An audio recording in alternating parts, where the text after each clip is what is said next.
बड़े सौभाग्य की बात है आज हमारे बीच लखनऊ के एक ऐसे निर्माता निर्देशक जिन्होंने लखनऊ से लेकर बम्बई तक अपना नाम अपनी मेहनत के बल पर पैदा किया, वो आज हमारे साथ स्टूडियो में है और हम सब उनका स्वागत करते हैं। और उनका नाम है श्री अतुल अरोड़ा जी। सर नमस्कार, कैसे हैं आप? बहुत अच्छे।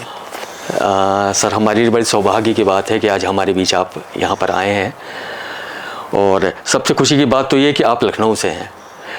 तो सबसे पहले हम आपसे ये जानना चाहेंगे, आपने अपनी शुरुआत लखनऊ से लेकर के बॉम्बे के बीच में की, तो आप बताएंगे कि ये सफ़र कैसे आपका रहा, कैसे शुरुआत करी, क्या आपके बाद में दिमाग में विचार आया? शुरुआत इसकी यूँ हुई कि हमारा जो फैमिली बिजनेस है वो इलेक्ट्रॉनिक्स का था, एंटरटेनमेंट इलेक्ट्रॉनिक्स जी।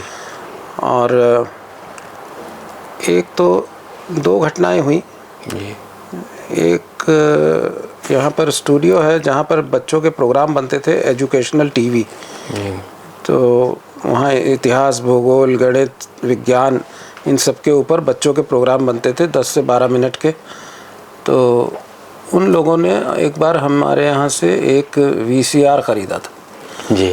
हाँ, उस ज़माने में VCR चलता था जिस पर लोग फिल्में देखते थे। कैसेट होती थी, आज के बच्चों को नहीं मालूम होगा जी जी। एक मशीन होती थी ऐसी, एक डिवाइस। तो उस VCR की पेमेंट के सिलसिले में मुझे वहाँ जाना पड़ता था, गवर्नमेंट डिपार्टमेंट था जी। उन्होंने ले लिया और कहा अकाउंट्स में प्रोसेसिंग होगी, हफ्ते 10 दिन बाद आपका पेमेंट होगा। तो वहाँ मैं जाया करता था पेमेंट लेने के लिए। वो थोड़ा सरकारी सेटअप था, टाल मटोल चलता था, आना जाना पड़ता था कई बार। तो जाते हुए वहाँ देखा कि वहाँ पर कहीं शूटिंग चल रही है, किसी कोने में किसी कमरे में एडिटिंग चल रही है। तो कुछ इंटरेस्ट हुआ, तो थोड़ी देर खड़े होकर देखा, शूटिंग देख ली। फिर किसी कमरे में गए, वहाँ एडिटिंग चल रही थी तो एडिटिंग देखने लगे, तो इंटरेस्ट जागने लगा। और कई बार आना जाना हुआ तो पेमेंट तो फिर हो गया था, लेकिन उसके बावजूद मैंने आना जाना शुरू कर दिया, इंटरेस्ट जाग गया था जी। तो ये सिलसिला चलता रहा, उन लोगों से फिर दोस्ती भी हो गई।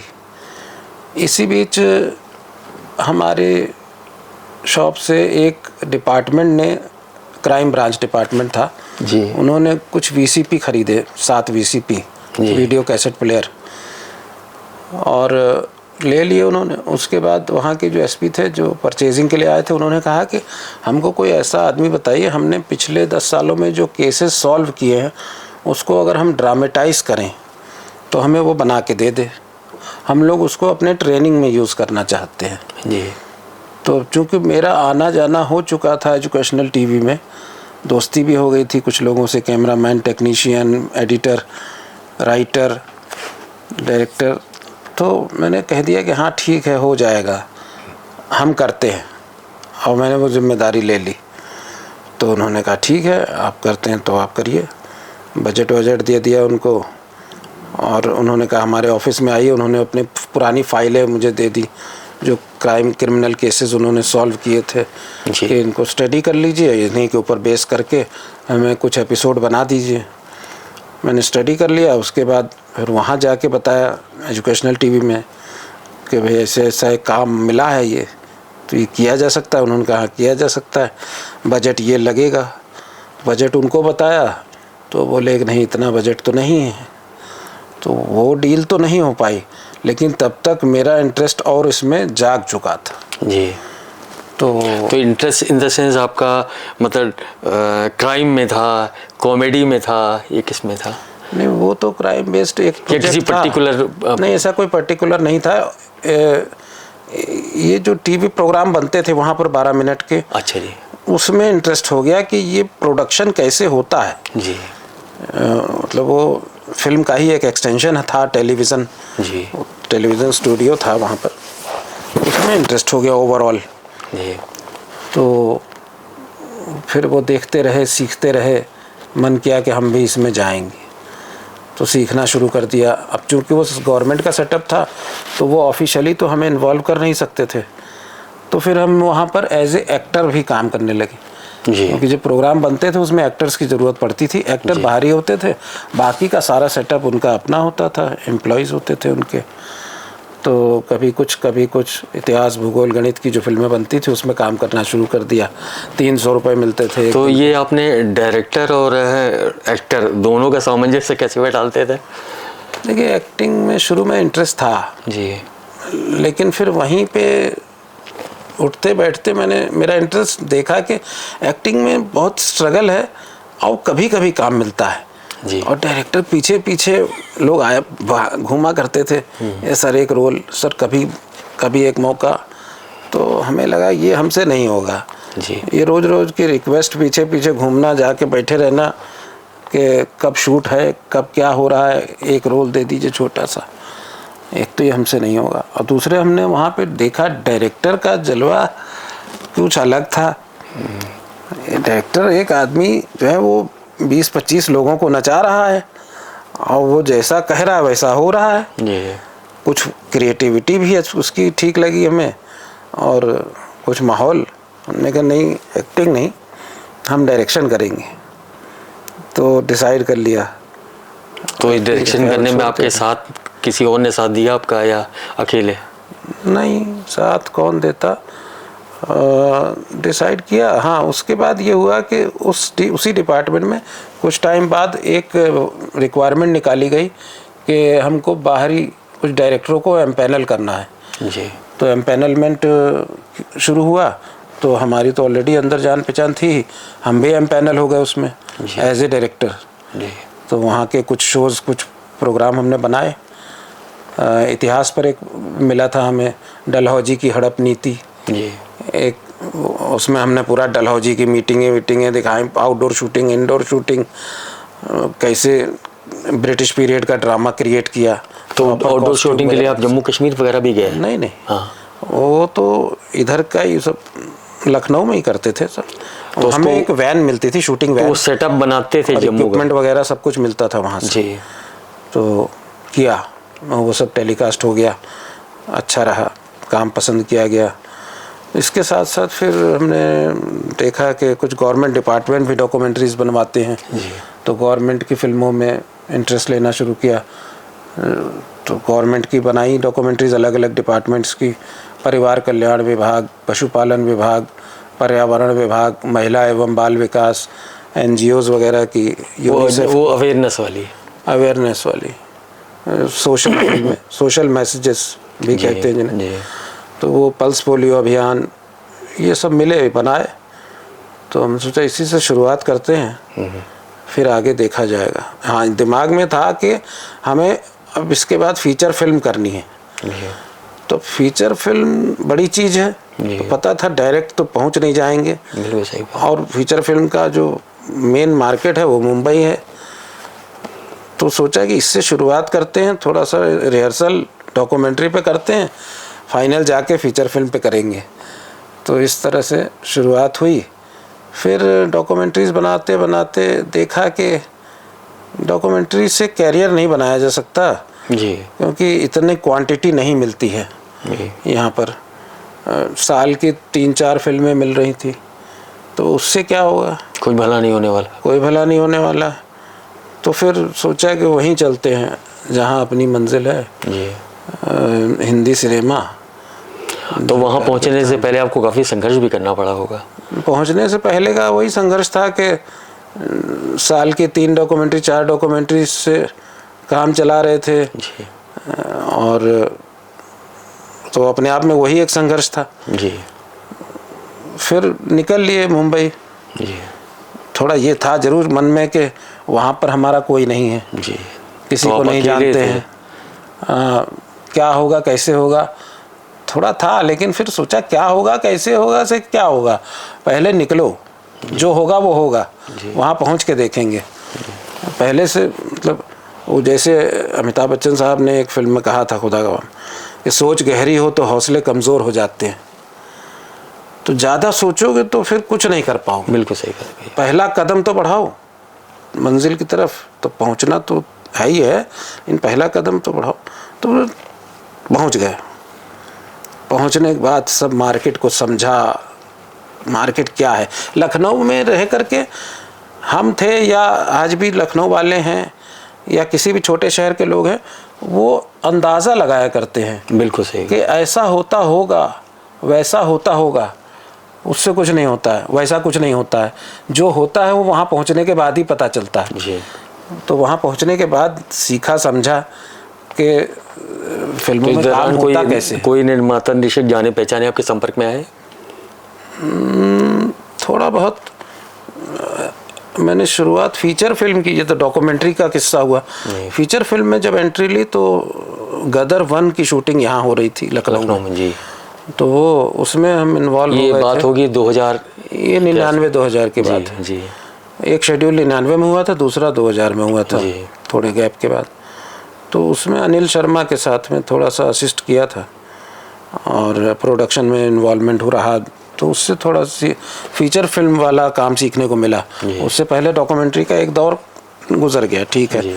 फीचर फिल्म का जो दौर मेरा शुरू हुआ वो गदर 1 से हुआ था जी। अनिल शर्मा को ऑब्जर्व करते रहे, उनका काम करने का तरीका वो सब सीखा, काम सीखने को मिला। और उसके बाद फिर तो खैर मुंबई जब चले गए तो फिर प्रोडक्शन हाउसेस में जाना, मिलना जुलना, अपने बारे में बताना। किसी ने कहा बायोडाटा छोड़ दीजिए, कांटेक्ट किया जाएगा। बायोडाटा छोड़ देते थे, कोई कांटेक्ट नहीं करता है। जी। वो सब समझ में आया। वहाँ संपर्कों की दुनिया है। कांटेक्ट्स अगर हैं, आप किसी को जानते हैं जी, तब तो थोड़ी सुनवाई हो जाएगी। हाँ, अदरवाइज़ कोई किसी को पूछता नहीं है कहाँ से आए हो, कौन हो, क्या करते हो।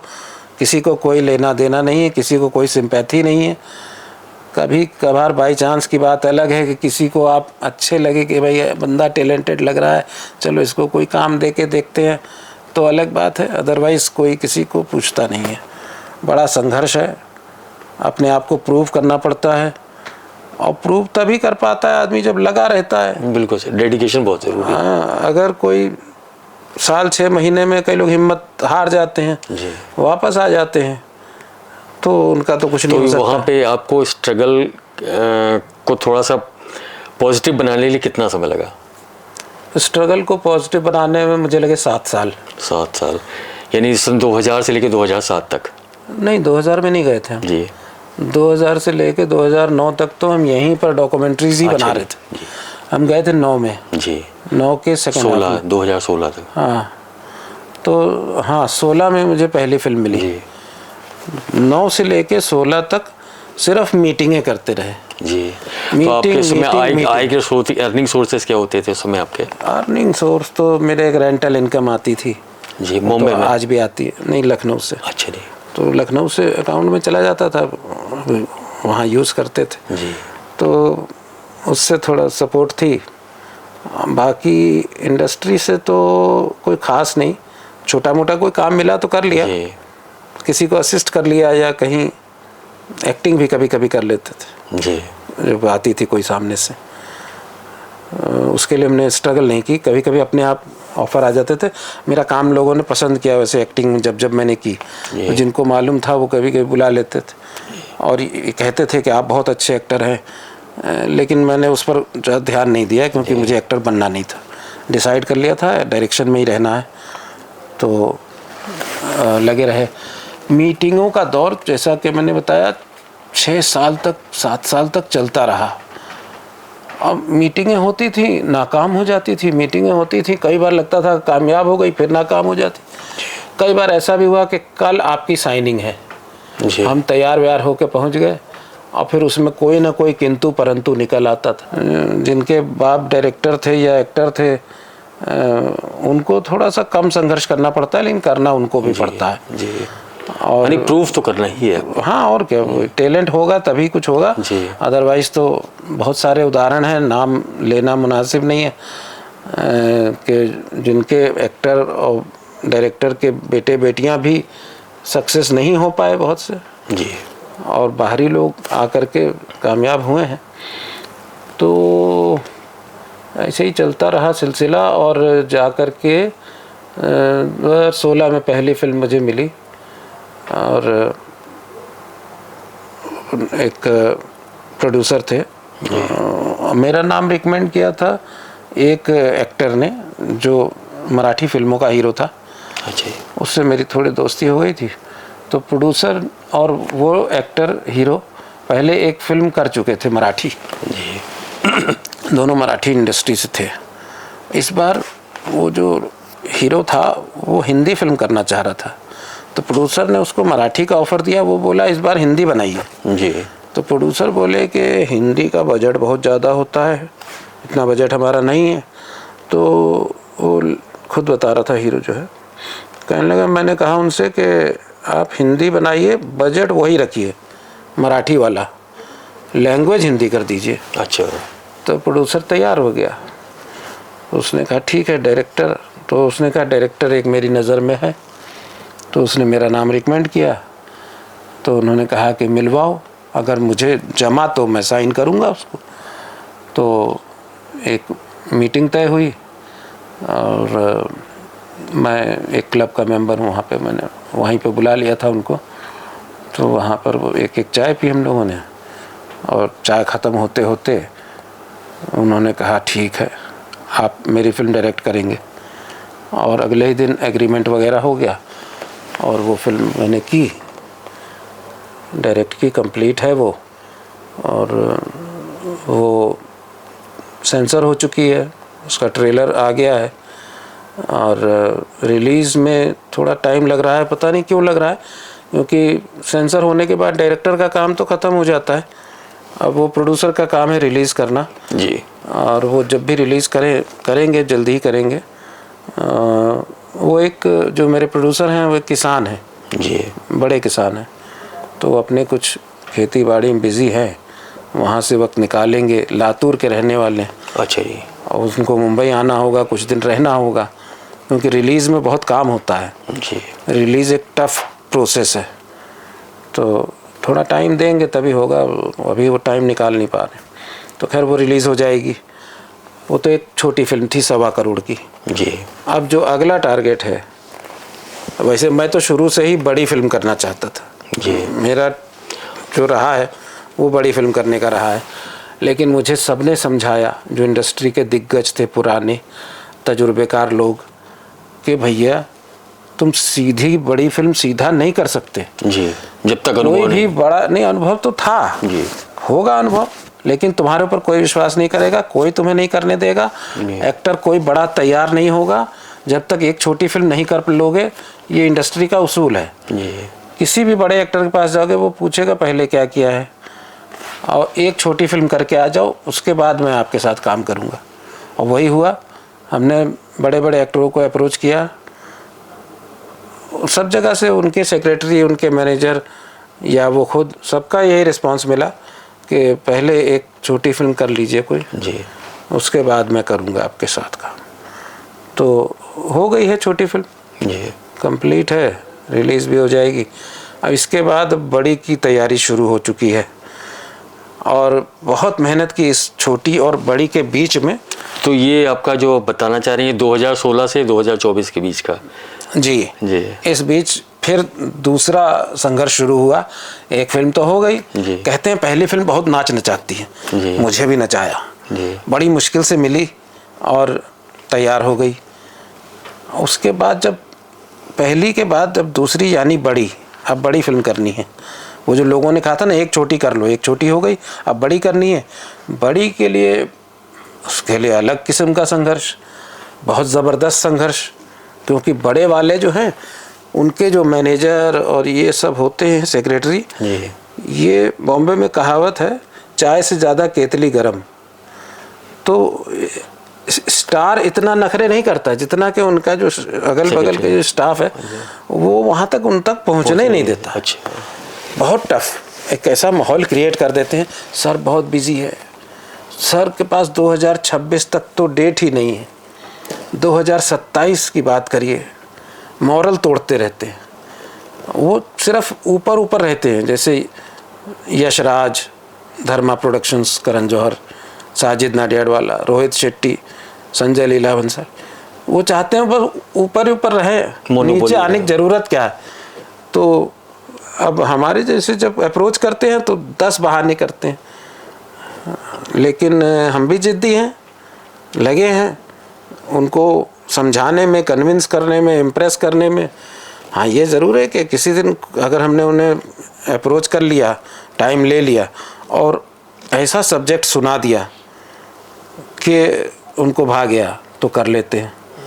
लेकिन वहाँ तक पहुँचना ही बड़ा टफ़ है। आपको किसी न किसी की मदद लेनी पड़ती है, सिफारिश करवानी पड़ती है, बहुत टफ़ है, इजी नहीं है जी।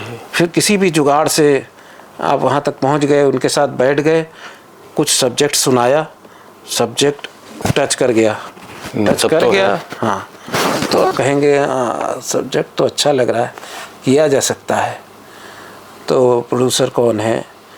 फिर अगर सब्जेक्ट अच्छा भी लग गया तो उसके बाद वो जानना चाहते हैं कि आपके पास प्रोड्यूसर कौन है, क्योंकि अच्छा सब्जेक्ट होना ही काफ़ी नहीं है, अच्छे सब्जेक्ट को अच्छे से मेकिंग करना जी, वो ज़्यादा महत्वपूर्ण है। उसको एग्जीक्यूट करने की क्षमता और एक्सपीरियंस भी होना चाहिए जी। तो वो कौन है, तो वो भी वो लोग एक कोई बड़ा नाम सुनना चाहते हैं।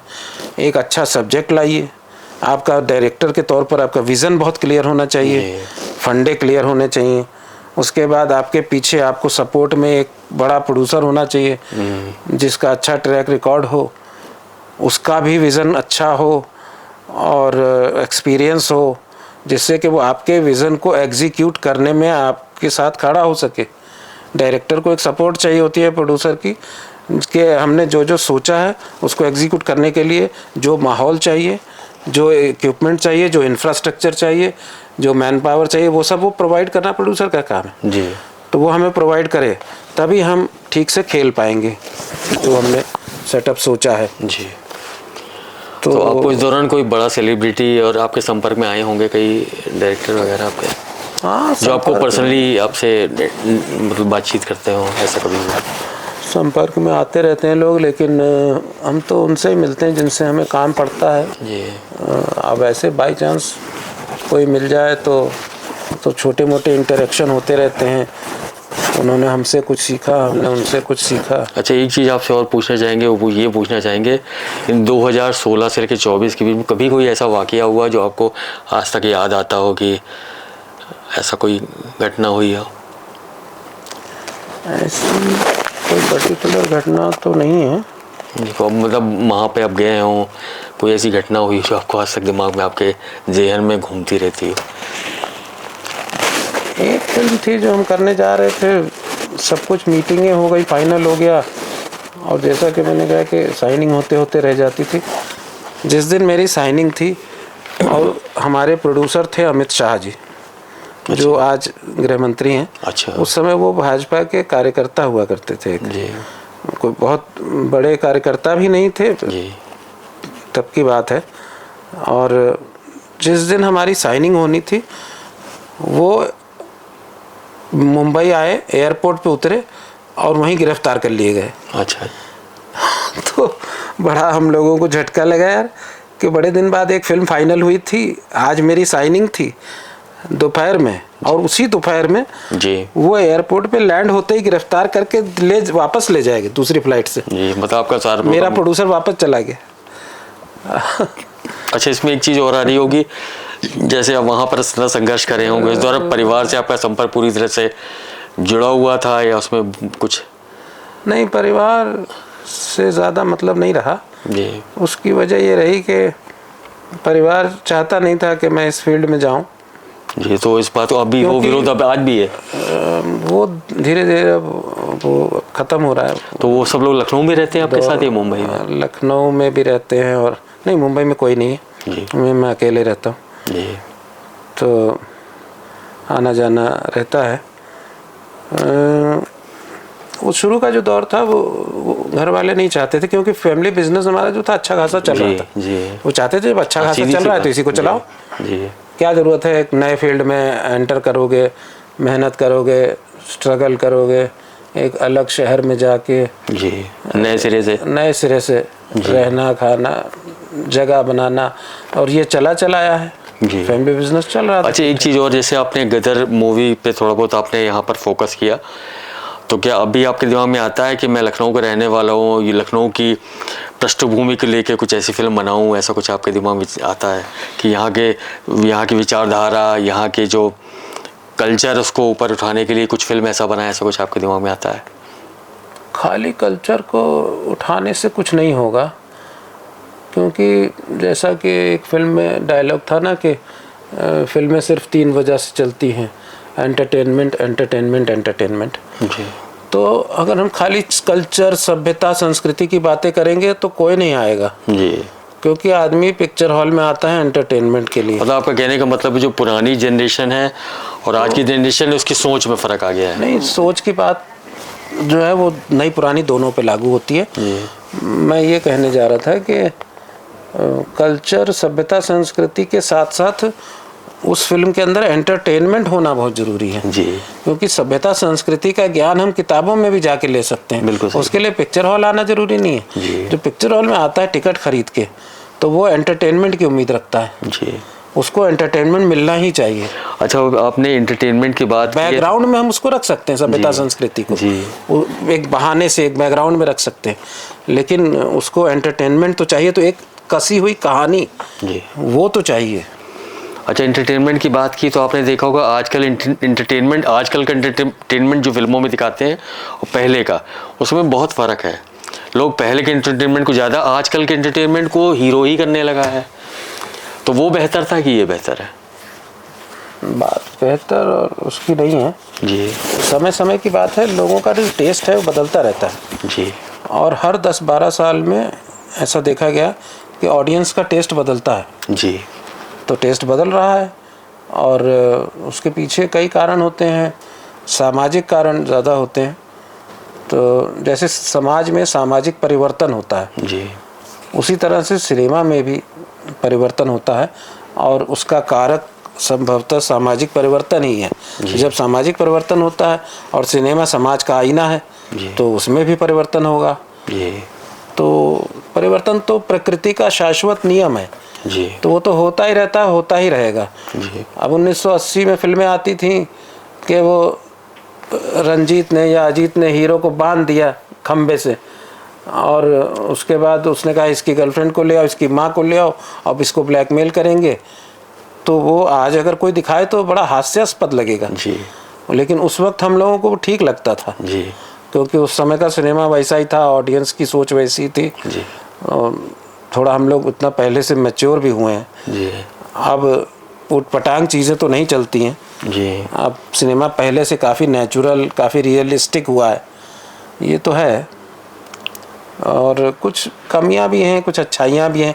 अच्छाइयां और कमियां पहले भी रही हैं और वो अभी भी हैं जी। अच्छा और बुरा सिनेमा पहले भी बनता था, अच्छा और बुरा सिनेमा आज भी बन रहा है। सब तरह के लोग हैं और सब तरह के दर्शक भी हैं जी, सब तरह के निर्माता भी हैं और सब तरह के दर्शक भी हैं। तो जिसको जो पसंद आता है वो देख रहा है।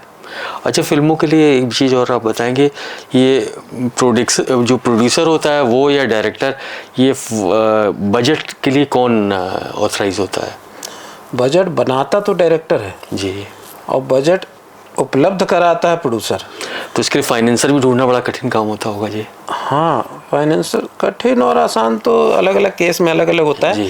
अगर प्रोड्यूसर पुराना है और वो बहुत सारे फाइनेंसर्स को जानता है तो उसमें से कोई ना कोई किसी न किसी को वो राज़ी कर लेगा कि ये सब्जेक्ट है, ये सेटअप है, ये हीरो है, ये हीरोइन है, इसमें इतना लगेगा और इतना आएगा।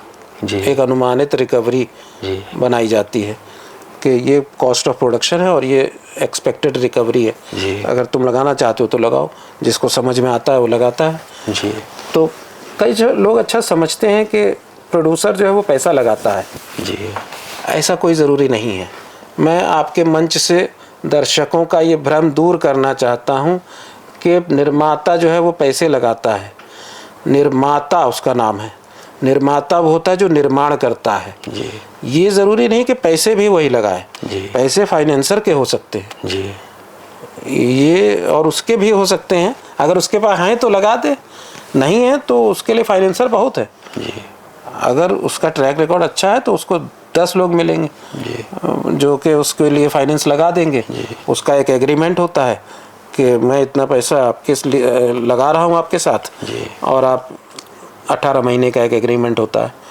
कि फिल्म बनने के बाद, उसका बिजनेस होने के बाद आप मुझे इतना देंगे जी। तो जो उसका प्रिंसिपल अमाउंट होता है प्लस उसके ऊपर जो रिटर्न होता है जी। वो उसको दे देता है। और जब तक वो नहीं देता है तब तक एक चीज़ होती है फर्स्ट रिकवरी जी। कि कहीं से भी पैसा आएगा तो पहली रिकवरी फाइनेंसर की होगी जी। प्रोड्यूसर को नहीं जाएगी। जी। जिस फाइनेंसर का पैसा लगा है पहले उसका पैसा लौटाया जाएगा, उसके बाद जो आएगा जी।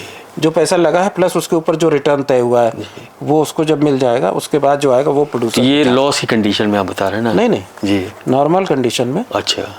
कभी जिसने जो लगाया है प्लस उसके ऊपर जो प्रॉफिट उसने या इंटरेस्ट या जो भी प्रॉफिट शेयर उसने तय हुआ था जी, वो जब उसको मिल जाता है तब तक फिल्म जो है वो फाइनेंसर के नाम रहती है जी। फिल्म के राइट्स ऐसा लिख के दिया जाता है। और जब उसको हिस्सा दे दिया जाता है, पैसा लौटा दिया जाता है फाइनेंसर का, उसके बाद जो इनकम आती है वो प्रोड्यूसर को जाती है। जी। तो प्रोड्यूसर थोड़ा बहुत कभी लगा देते हैं। अच्छा, आपको क्या लगता है कि आने वाले 2-4 सालों में भारतीय फिल्मों का क्या मतलब भविष्य दिखाई दे रहा है आपको? भविष्य अच्छा है क्योंकि आप देख रहे हो कि बहुत सारे सिनेमाज बंद भी इधर हुए हैं। हाँ, तो इसके मतलब लोग वहाँ से खिसक रहे हैं और वो जनरेशन किधर जा रही है, क्या मतलब क्या आपको क्या लगता है कि ये मतलब अच्छे संकेत हैं या नहीं? दोनों बातें हैं। कुछ तो सामाजिक परिवर्तन भी है, सामाजिक परिवर्तन का एक कारक टेक्नोलॉजी होती है। टेक्नोलॉजी बदल रही है तो नए नए प्लेटफॉर्म आ गए हैं, OTT आ गया है जी। तो दर्शक उधर की तरफ भी डाइवर्ट हुआ है जी। सिनेमा। तो लोगों को ऐसा चल मतलब रहा है। अगर जैसे मान लीजिए तो लोगों को अपनी जो प्रोड्यूसर डायरेक्टर उनको अपनी क्या थीम चेंज करनी होगी क्या कुछ? हाँ, समय के साथ बदलना तो चाहिए ही जी। अब जैसे कुछ एक्सपर्ट एंटरटेनमेंट सेक्टर के एक्सपर्ट्स का कहना था जी कि सिनेमा बंद हो जाएंगे, जी OTT आ गया है जी तो अब सब लोग इस पर ही आ जाएंगे। जी। अब कुछ का ये कहना है कि सिनेमा बंद तो नहीं होगा लेकिन जैसे जो सामाजिक सब्जेक्ट हैं, सोशल वगैरह पारिवारिक सब्जेक्ट हैं, इनको तो हम छोटे पर्दे पर देख सकते हैं जी। तो वो लोग इस पर देखेंगे जी। और जो विशाल जो मेगा सब्जेक्ट है जी। जैसे वो हाथी घोड़े आ रहे हैं, युद्ध हो रहा है, महल है, समंदर है, जंगल है, इस तरह के बैकग्राउंड में जो सब्जेक्ट्स हैं ये बड़े पर्दे पर अच्छे लगते हैं जी। ये चलते रहेंगे जी। बड़े पर्दे पर। अब वो मानवीय रिश्तों की कहानी है वो तो आप मोबाइल पर भी देख सकते हैं, आप टैबलेट पर भी देख सकते हैं, लैपटॉप पर भी देख सकते हैं, वो अपनी जगह चलता रहेगा। ऐसा एक वर्ग का मानना है कि इस तरह से ये दोनों चलते रहेंगे। और रहा सवाल सिनेमा के क्वालिटी का कि तो क्वालिटी में कसर है। कसर यह है कि हमारे सिनेमा में हिंदी में ख़ास तौर से स्क्रिप्ट के ऊपर जितनी मेहनत होनी चाहिए वो नहीं हो रही है जी। और स्क्रिप्ट सबसे मजबूत। ये मेहनत क्यों नहीं हो रही है? आधार जो है स्क्रिप्ट ही होती है। लोग मेहनत नहीं कर रहे हैं, मतलब डेडिकेशन नहीं हो रहा। हाँ, वो लोग जाने क्यों नहीं कर रहे हैं, जल्दबाजी में रहते हैं। जल्दबाजी में रहते हैं कि फटाफट कुछ लिखवाया और उसके बाद शूटिंग पे जाने की जल्दी रहती है जी। सबसे ज़्यादा स्क्रिप्ट को मांझना चाहिए जी। एक बार लिखा, दूसरी बार लिखा, तीसरी बार लिखा। अब हॉलीवुड में तो कहते हैं कि जो 7वां ड्राफ्ट है, कोई कहता है चौथा, कोई कहता है 7वां ड्राफ्ट, वो परफेक्ट होता है जी। लिखते जाओ, स्क्रैप करते जाओ, कुछ नया, कुछ डिफरेंट, और जब एकदम परफेक्ट लगे कि अब ठीक है तभी शूट पे जाओ। शूट पे जाने की जल्दी नहीं करो जी। यहाँ हम लोग क्या हमने देखा है कि शूट पे जाने की जल्दी रहती है जी। कुछ लिखा और निकल लिए शूट पे। तो स्क्रिप्ट पर और काम करने की ज़रूरत है, मेहनत करने की ज़रूरत है। स्क्रिप्ट पर जितनी मेहनत होनी चाहिए उतनी नहीं हो रही है। 1-2 लोग कर रहे हैं, जैसे अभिजात जोशी हैं जो राजकुमार हिरानी के लिए लिखते हैं, 3 साल एक फिल्म लिखने में लगाते हैं। तो वो पागल नहीं है जो एक फिल्म में 3 साल लगाते हैं, तो उनके रिजल्ट भी आप देख रहे हैं। तो समय देना चाहिए, क्वालिटी तभी आएगी।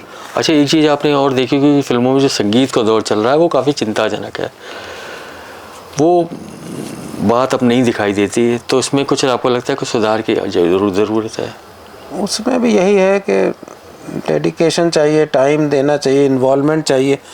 जहाँ इन्वॉल्वमेंट होगा तो वहाँ टाइम भी लगेगा। अब ताजमहल बना तो 21 साल लगे थे, जी। तो जहाँ क्वालिटी चाहिए तो वहाँ इन्वॉल्वमेंट चाहिए, इन्वॉल्वमेंट चाहिए तो वहाँ टाइम चाहिए, और टाइम नहीं दे रहे हैं लोग, हड़बड़ी में रहते हैं।